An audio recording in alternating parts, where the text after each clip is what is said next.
जय हिंद, नमस्कार दोस्तों। आज के वीडियो में हम देखने वाले हैं जो हमारी पक्षी होती है, पक्षी को इलेक्ट्रिक का शॉक क्यों नहीं लगती है।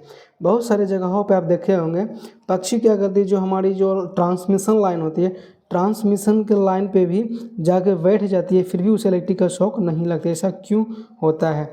क्या पक्षी को वरदान मिला हुआ है कि उसे इलेक्ट्रिक का शॉक नहीं लग सकता, या फिर पक्षी के शरीर से इलेक्ट्रिसिटी जो होती है वह फ्लो नहीं हो सकता है?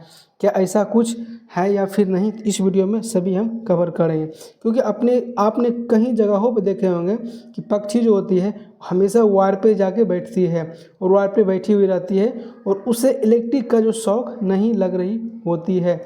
ऐसा क्यों होता है? क्या इलेक्ट्रिक शॉक पक्षी के शरीर से फ्लो नहीं होता है? तो चलिए इस वीडियो में हम जान लेते हैं। तो फ्रेंड्स, सबसे पहले हम आपको बता दें, इलेक्ट्रिसिटी मतलब कोई भी हो, पक्षी होवे या फिर कोई इंसान होवे, इलेक्ट्रिसिटी हमें तब तक नहीं मार सकती है जब तक हमारे शरीर से रिटर्न पाथ कंप्लीट नहीं हो जाती। अब रिटर्न पाथ क्या होती है? जैसे कि यदि इस यहाँ से एग्जांपल हम मान लेते हैं, यहाँ से हमें इलेक्ट्रिसिटी फ्लो हो रही है और इस इलेक्ट्रिसिटी को पूरी तरह से फ्लो होने के लिए पूरी सर्किट कंप्लीट नहीं होगी, तब तक हम इलेक्ट्रिसिटी नहीं मार सकते। आप सभी को पता है कि हमें एक बल्ब को चालू कराने के लिए उसमें सिर्फ फेस नहीं देना होता है, बल्कि उसके फेस के साथ साथ से उसमें हमें न्यूट्रल भी देना होता है। यहाँ पे न्यूट्रल देते हैं और इस जगह पर हमें इसे फेस देना होता है, तभी जाकर हमारी ये ग्लो होती है। यदि आप इस न्यूट्रल को कट कर देते हैं तो ये हमारी बल्ब जो हुआ भी बंद हो जाती है। लेकिन क्यों बंद होती है आपको पता है? क्योंकि इस जो बल्ब को चालू होने के लिए और हमारी इलेक्ट्रिसिटी जो है उसके सर्किट जो होती है वह सर्किट कंप्लीट नहीं हो पाती है। वह सर्किट कंप्लीट ना होने की वजह से यह जो हमारी बल्ब है वह बंद हो जाती है।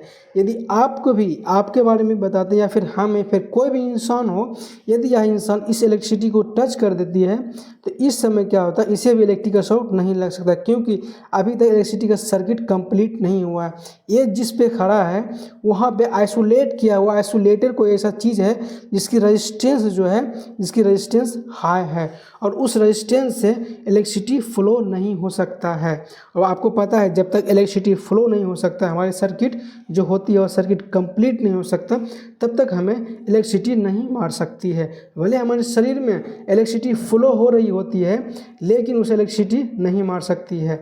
इसमें आप देख सकते हैं इस लाइन से, यहाँ पर आप इस इमेज में देख सकते हैं, इस लाइन से इलेक्ट्रिसिटी फ्लो हो रही है और इसके पूरे शरीर में इलेक्ट्रिसिटी फ्लो होकर इधर जा रही है। इसके पूरे शरीर में इलेक्ट्रिसिटी फ्लो होकर आगे की साइड जा रही है, लेकिन इस पक्षी को शॉक नहीं मार रहा है। ऐसा क्यों नहीं मार रहा है? इसी वजह से नहीं मार रहा है क्योंकि यह पक्षी सिर्फ एक ही वायर को टच करके उसके ऊपर बैठी हुई है। यदि यह पक्षी किसी दूसरी वायर को टच कर देती है तो उस समय इसे इलेक्ट्रिसिटी मार सकती है। एग्जाम्पल हमारे पास में यह एक वायर है और एक ये वायर है। यह पक्षी यदि इस पे बैठी हुई है तो उस समय इसे किसी प्रकार कोई शॉक नहीं मारेगी। यही पक्षी यदि अपने पंख को या फिर किसी भी चीज़ को दूसरी वायर को टच करती है तो कुछ मिली सेकेंड में इसकी डेथ हो सकती नहीं हो जाए, क्योंकि इसे रिटर्न पाथ मिलेगी। हो सकती है न्यूट्रल होगी या फिर फेस होगी तो 440 वोल्टेज लगेगी, या फिर न्यूट्रल में टच करी तो उसे 220 वोल्टेज लगी होगी। लेकिन जब तक हमारी सर्किट कंप्लीट नहीं हो जाती तब तक इलेक्ट्रिसिटी हमें नहीं मार सकती, चाहे वो पक्षी होवे या फिर कोई इंसान होवे। सर्किट कंप्लीट जब तक नहीं होगी तब तक हमें इलेक्ट्रिसिटी नहीं मार सकती। और सर्किट कंप्लीट किस प्रकार होती है? हमारी इस प्रकार फेस गई है और इसी फेस जो होता है बल्ब के थ्रू, ये हमारी न्यूट्रल के थ्रू होके निकल होके, आपको पता है हमें क्या करते हैं, इसको ग्राउंडिंग करके रखते हैं, उसके थ्रू चली जाती है। तो ये हमारी सर्किट कंप्लीट होती है। इस फेस की ओर से गई बल्ब की होती हुई बल्ब हमारी ग्लो हो गई और जो हमारी सप्लाई है इसके थ्रू हमारी ग्राउंडिंग होकर चली गई। आपको पता है हमारी जो एसी सप्लाई होती है वो हमेशा अपनी डायरेक्शन को चेंज कर रही होती है, कभी निगेटिव कभी पॉजिटिव से निगेटिव की ओर जाएगी तो कभी निगेटिव से पॉजिटिव की ओर जाएगी। इस प्रकार हमारी एसी सप्लाई अपनी जो सप्लाई होती है वो चेंज कर रही होती है। तो पक्षी को सप्लाई इलेक्ट्रिसिटी ना मारने का कारण यही होती है कि उसमें इलेक्ट्रिसिटी फ्लो होती है, लेकिन उसका सर्किट कंप्लीट नहीं होती है। जब तक कंप्लीट नहीं होगी, जब तक उसे इलेक्ट्रिक शॉक नहीं मारेगी, तब तक उसकी सर्किट कंप्लीट नहीं हो जाती। और अक्सर आप देखते हैं पक्षी हमारी एक ही वायर पे बैठी हुई होती है, इसके लिए कि उसको इलेक्ट्रिक का शॉक नहीं लगता है।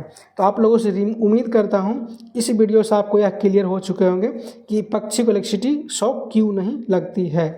तो आज के वीडियो में इतना ही, मिलते हैं किसी नेक्स्ट वीडियो में किसी नेक्स्ट टॉपिक के साथ, तब तक के लिए जय हिंद।